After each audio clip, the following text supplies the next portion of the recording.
Teacher besties, we are now about to enter the hazy part of the school year. The hazy. Capital H on the haze, babe. Yes. You're in high school, college, grad school, or you owe student loans, listen to this. It concerns you. This isn't a drill. The U.S. Department of Education is going to lay off half of its more than 4,000 employees today, Tuesday, March 11th, 2025. The Department of Education is being dismantled because a bunch of billionaires who attended private schools and send their kids to private schools, who will never meet anybody who goes to a public school, thinks that kids that go to public schools are just getting too much money from the federal government. And we're back. I filmed part 1 in the morning and now I'm back here in the afternoon because I had to go, be with my children because I'm a mother. I'ma see with my kids. I'm a mother. No drama. I'm bothered. Let's go ahead and get into it. So the last time we talked, we were talking about now the emergence of school choice in charter schools. And the more research that I do, the more that school choice sounds a lot like segregation. And you may say, well, Maya, that sounds a little far-fetched. You seem like you're reaching a little bit. Just stick with me. If you still disagree at the end, completely okay. But just let me make my case here, okay? Okay, so let's take it back again. I'm a context girly. Brown versus Board of Education is passed in 1954. This piece of legislation bans segregation in all public schools. And even though this is a federal law, there's obviously a lot of pushback from mostly southern states saying that they will not integrate their schools. And they basically just give a huge middle finger to the Supreme Court. But here's the thing. Integration is now the law of the land, and they basically risk losing federal funding if they do not comply. Now, quick note about integration. Black people, come on in here, my melanated people. Listen, I know there's a discourse online right now, and we've been kind of kikiing about it, but there's been some talk like, oh, we just should have stayed segregated. I want y'all to understand that we were not fighting for integration because we wanted to get next to white people. We were fighting for integration so that we could be given the same privileges, protections as white folks. White schools had better resources, more funding, more safety measures, and even though we did have our own school communities, we didn't have capital to sustain those communities, and they were constantly under threat of violence. Integration offered more resources and protections. Listen, I get it. I see them wilding out, but let's please give context, because when we say we just should have stayed segregated, I feel like we cheapen a lot of the work that our ancestors did in the civil rights movement to get integration happen so that we could get the resources, gain the capital, gain the equal footing. We were not fighting for respectability and integration. We were fighting for rights to eat, learn, and live how we please. Is it still very much a burning house? Absolutely, yes. Look at where we are in the year 2025. But let's not cheapen the work of civil rights here. So now, back to the racist people, okay? Some school districts, specifically in the South, responded to the pressure of desegregating by adopting what they called freedom of choice policies. Now, if that rings a bell to you, just keep that in the back of your mind because it should sound familiar to you. Now, under freedom of choice policy, students could basically enroll in any public school that they wanted. And what do you know? White students enrolled in basically all white schools, and Black students remained in mostly all Black schools and were mysteriously denied admission to schools that were majority white. It's basically just segregation, but under a different name. Now, when the federal government catches wind of this, they start to put pressure on these school districts to integrate, and the public officials in these southern states remain rigid, and they actually encourage the creation of private schools to accommodate families, specifically white families, who did not want their kids to attend an integrated school. Now, these schools of choice were also known as what? Segregation academies. Very subtle name. In places like Virginia, the state actually gave tuition grants or vouchers to students for families to enroll them in the private school. Basically like, hey, here's money. You can go enroll your child in a private school. We'll help you with tuition, which is crazy because I thought y'all didn't like government handouts. Which one is it? Pick a struggle. During this era, the term school choice, freedom of choice, was used as a way to just keep segregation as the law of the land and evade federal accountability. Now, these ideas of school choice and school vouchers for private institutions, they were actually favored by the evangelical fanboy Ronald Reagan. Okay, he actually wanted to also shut down the Department of Education. He was in favor of a nationwide voucher system, and his other educational standpoint was bringing prayer back to schools. And listen, I'm all for prayer. I'm an intercessor myself, but you got to pray and have a plan, boo. And shutting down the Department of Education and giving every parent a voucher, terrible plan. Now, the vouchers notably were pretty unpopular among the general public, so that legislation didn't really go anywhere, but it became a talking point among conservative think tanks like the Heritage Foundation. So, wonder what they're doing now. Even though vouchers were put on the back burner, charter schools took center stage. And I just want to take a moment. I went to a private school, a private Christian school, like I said in the beginning, from K to 8, and I valued my education. And that was a choice that my parents made for me. That was a sacrifice that they had to make financially to send me to a private school. My issue here is going to be how charter schools get their funding, because if parents want to choose to send their children to a private institution or a religious school, that is completely up to the parent, and they should have the choice to do that. But my problem here is that charter schools claim to be public institutions, but they don't serve the whole of the public. And that's what I'm going to get into in just a second. So let's first define what is a charter school.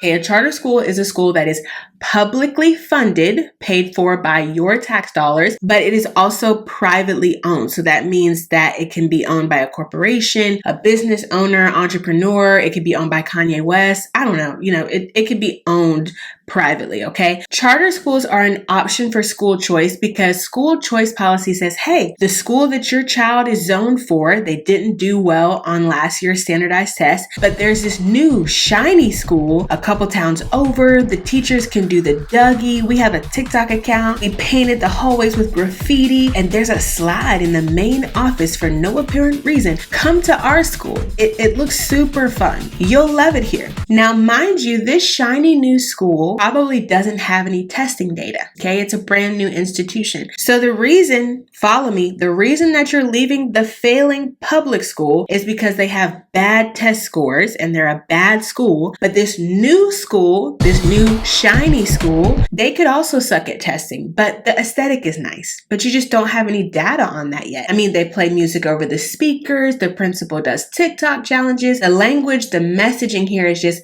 that school is bad. We're better. Come over here, bestie. Upon further investigation, you will learn that students for charter schools are chosen by lottery. This is different from registration at a public school. Basically, families have to apply for their students to come to the private school. And even though the process is supposed to be random, hence the term lottery, usually students with learning disabilities who require SPED services or students who are English language learners, they are admitted to charter schools at significantly lower rates. And this is because students who require these services cost the charter school lots more money, and usually they perform lower on standardized tests, which is just not good for the charter school brand, boo. Charter schools avoid special needs students, okay? It's expensive to hire staff to serve these kids. The lottery and application process usually attracts high-performing students, and that's who they want. And this means that the student population of a charter school is tailored. It's skewed. It's meant to be flawless. They want their students to have high proficiency, low behavioral problems. And even if a child who has SPED services or is ELL, if they slip in, right, charter schools often push these kids out or suspend them. I have personal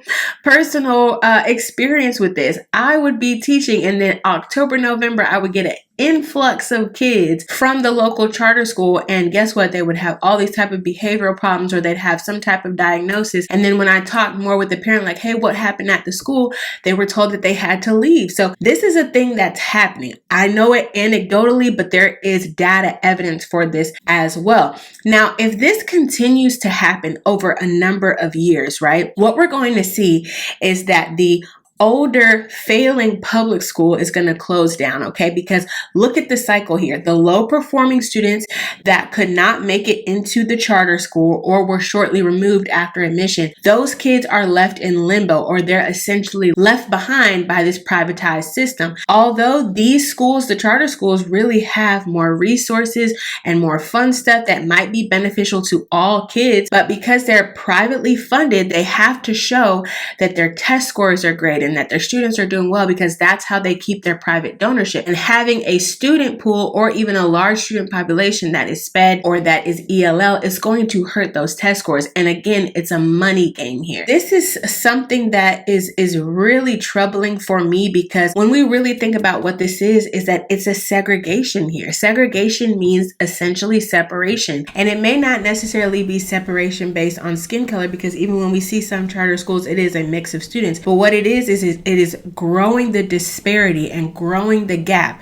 between students who have disabilities and who do not. And honestly, what the whole deal about the Department of Education and acts like IDEA and ADA and least restrictive environment and all of these things is supposed to allow the student pool to be diverse, not just when it comes to race, but with socioeconomics, with disabilities, things of those natures. Kids with disabilities can learn. They're not inept. They just need extra support. But what this does is, in the pursuit of higher test scores and honestly in the pursuit of money, is that it's continuing to separate our kids out and filter them out. It's something that is harming our children, and it's a way for people who want to make money off the back of privatization to continue to say, hey, look, the public school is failing, and it's only failing because y'all have set it up that way. One of the things that's also very troubling about charter schools is that they lessen the idea of a communal stake in the school. Remember, I told you that a school is just basically one square when we think about the tapestry or the quilt of a community. So by giving families the option of opting out, they now basically forfeit their ability to contribute to their local school system. And instead, they're just giving them a reason to ditch their neighborhood school for another. And the thing about it is that most people want their neighborhood school to thrive, especially if they grew up in that area. Testing culture and the accountability culture makes people doubt the school that belongs to their community, even if they have family that has gone to it, even if they grew up going to it. And to me, one of the things that happens because of charter schools and school choice is that it erodes the collective community, and it's shutting down the neighborhood school, is literally robbing the village of a central third space. Parents gather there, families gather there, relationships are forged there, and the charter school usually is not even in the neighborhood that it's serving. So the charter school will most likely improve because it's pulling the brightest students from that area and basically cherry picking who they want to come to their school, and their results will continue to get better, their donorship will continue to go up, but they continue to deny entry to students with disabilities and send them back to what is now deemed a failing school. But let's be clear here. There is no significant data that privatizing a failing school is going to make it better. It looks like it's doing something because the environment looks good. Again, the aesthetic is there, but there is no significant data that as a whole, the privatization of schools really is going to help with student achievement and improvement. These charter schools actually have what the lower performing or failing schools need, which is resources. And low performing schools should not be threatened with closing. They shouldn't be threatened with a do better or else. They should be supported.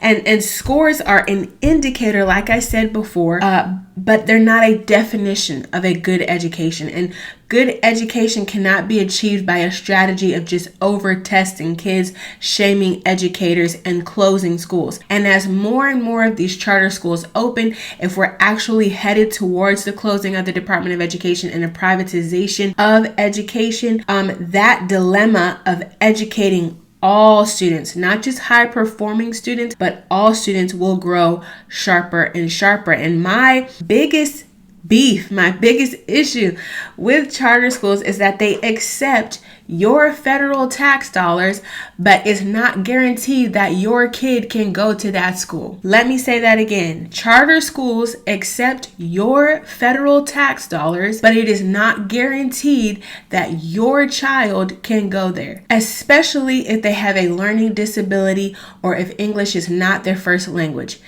And my teacher heart breaks at that, because I would never think to exclude a child from my classroom because of their disability. I would never think that. And that just breaks my heart that educators or a system would even allow that. You need to ask the question, how am I paying for a school that my kid could not attend? That doesn't even make sense. Like, if I make a choice, like I said, as a parent, to go to a private school, to go to a religious institution, if I make that choice, I make that sacrifice. Cool. My parents made that for me. I may make that decision later in life for my children. That will have to come from my pocket, and I will have to make that choice. But if you are claiming to be a public institution, you're claiming to be a public school, you must be open to the public. There are folks that say that charter schools can exist in the same ecosystem. I'm okay with specialized schools, but my biggest thing here is that the only way that that can happen is that we stop alienating children with disabilities. Point blank, period. They deserve a quality education. Their disability is not a disqualification. I don't want to hear anything else about that. Anything else, please, because I will go to war. I'm not even in the classroom anymore, but I have babies that I pray for nightly. So don't even come to me with that. Don't. I've had 2 biological children since I've been in the classroom. Them still my babies. I don't play. I don't play those games. Watch your mouth. Watch your mouth. Okay? Shutting down neighborhood schools is not a flex. Schools get better incrementally over time through sustained effort. There is no data that shows these huge gains that charter schools claim. That if there are gains, they're not much better than public schools. And again, those measures are skewed because, again, across the country, we have 50 different standards of proficiency. Charter school student pools are skewed. And honestly, it's in the interest of big business and corporations and some political lobbies that start these schools to not have conflicting data. They have to show something at their donors' dinners. Okay? Charter schools leave a lot of kids behind. But I thought the whole point of the law was no child. Isn't that what y'all said? But look at what's happening. Now, I just talked about donor dinner, so let's talk a little bit more about privatization. Okay, who benefits when a school is privately owned? Because that's one of the consequences if a school is not able to meet the criteria for No Child Left Behind. Who benefits when something is privately owned? I think you know the answer to this question. Billionaires. Okay. Ideally, schools would be a part of the community, meaning that the community would have control. That means teachers, parents, administrators, the community would work together so that the school thrives. But a lot of this community control is interrupted by corporate greed. Okay. A billionaire has a bright idea to give back. Okay. But he doesn't see his philanthropy as a free gift. He sees it as an investment, as he sees many other things. And he wants to see a return on that investment. So that means that his money is given, but it's given with stipulations. Okay, this is called, and let me read so I don't mess up the term. This is called philanthrocapitalism. Philanthrocapitalism. Let me say that now. Philanthrocapitalism. That's a lot of syllables. Which is defined as the trend where wealthy individuals and organizations, often with business backgrounds, approach philanthropy with a market-driven, impact-oriented approach, and they're seeking to maximize return on their investments. And here's the thing, y'all. I'm not gonna play this whole we need money to do things. Okay, we need money to do things.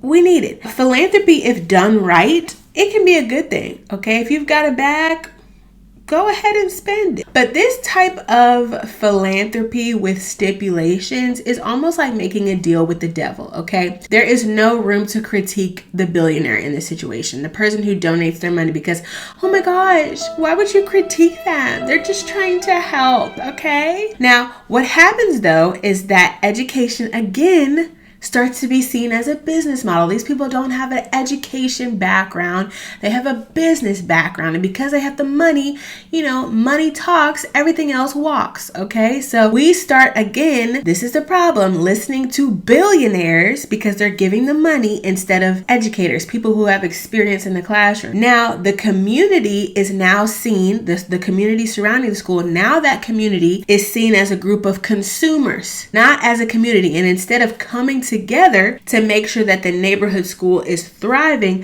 we now have this culture of competition and critique within what should be a village. So the billionaires now have the best and new innovative ideas, and the teachers that we grew up having and that know our kids by name, now they're the enemy, instead of just listening to the public about what they need, about what they see are needs in their community. Okay? This current obsession with making everything, specifically public goods and services, work like businesses, it's going to destroy the education system. It's time to tell these tycoons, these tech bros, these politicians, no, you need to stay out of our classrooms. Enough is enough. So we've seen that testing is not the end all be all. Multiple education fads and trends and strategies, they're not the end all be all. And that closing schools erodes our communities. Okay, so what is going to be the thing that fixes the education system? Now, this is not the answer that everybody wants to hear, but there is no quick solution. Okay, it took us years to get here. It's going to take a lot of time to dig ourselves out. Okay, closing the Department of Education is not going to be a magic pill. If anything, it's going to result in a human rights crisis, and it's going to create more problems with equity and education in this country. And charter schools and more testing is also not going to be the fix here. Schools, like I have said over and over in this episode, schools will get better over time with sustained, focused effort. A good education is a mix of communities, cultures, multiple factors from the community, from the village have to come together to make sure that the kids are thriving. There is no quick solution. And we have to accept that. We can't just keep pointing fingers. We have to really just join hands in this moment. And we need to come together. We need politicians who are not wanting to just drop buzzwords and phrases and sign fancy legislation with lofty, unattainable goals. We don't need billionaires writing a check with their fingers crossed behind their back. We need real systemic change in our education system if we want to prepare our kids to not only be able to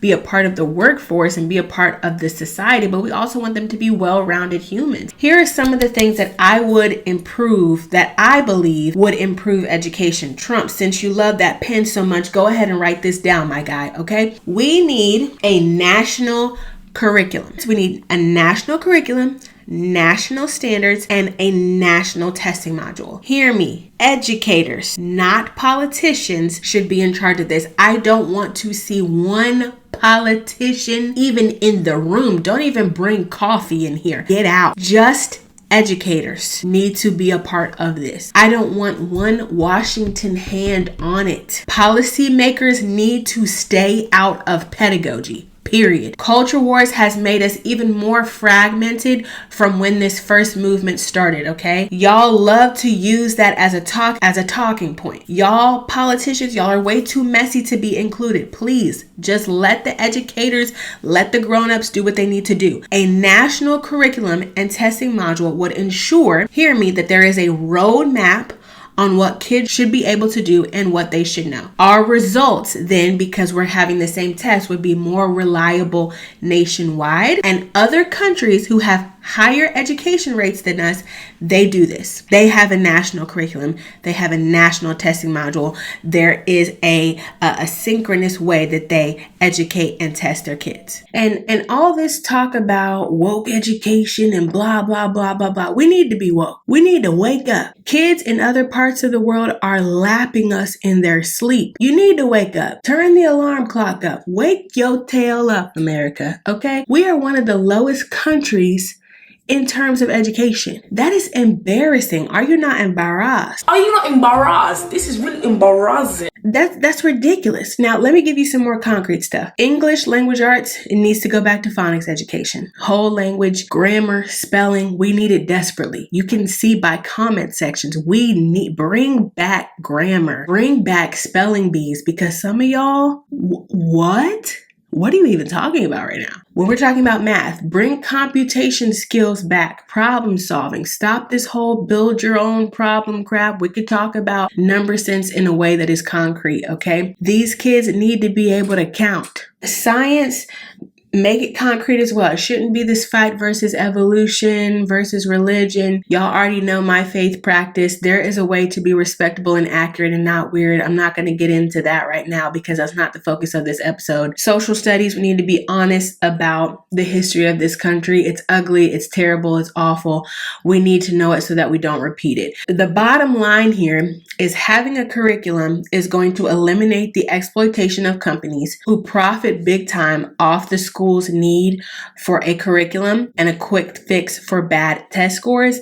That money that is being spent on these frivolous curriculums that are going to be changed usually every other year, that money can actually be reallocated to actually improving schools, not buying more junk that is just going to sit in the supply closet of the school. Bring back arts and education. Stop doing so much test prep. Students need to be exposed to the arts and humanities. They need to have experiences. These subjects shouldn't be glossed over in the name of testing, okay? Number 2, end all punitive punishment for bad test scores. All of it gone. We're not punishing schools for having bad test scores anymore. Specifically before, when the test was all over the place anyway, but we're not doing that. There's other ways to support schools, but we're not reaching for the goal to threaten schools to close. The goal should not be to close schools. It should be to improve them. Full stop. Okay. Number 3, trust teachers to be professionals. Can I get an amen? Pay them what they are worth. Their test scores should be a part of their evaluation,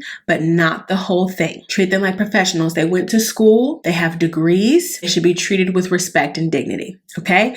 Lastly, communities must take ownership of their schools. Parents need you to come to the front, okay? Families, parents, we have to take ownership. You can't blame the school anymore, babe. You can't. Some of y'all trying to blame the school. Your baby is in kindergarten. They just got there. Parents are first teachers. So you have to model what it looks like to value education, value learning, value reading. You have to create an environment at home where learning can happen, where safety is valued. You have to value experiences. You have to treat the school as a professional environment and have high expectations for the way that your child is supposed to behave and the results that you want to see by the end of the school year. It is not a babysitter's club. And you have to be aware of the ways that you are talking about the school and the teachers when you're talking to your children. I always think about the proverb, start children off on the way they should go, and even when they are old, they will not turn from it. Education has a lasting impact on our kids, and we all play a role in guiding our children toward their future path. And the bottom line here, y'all, is the way education is going right now, we are obviously leaving kids behind. No doubt about it. We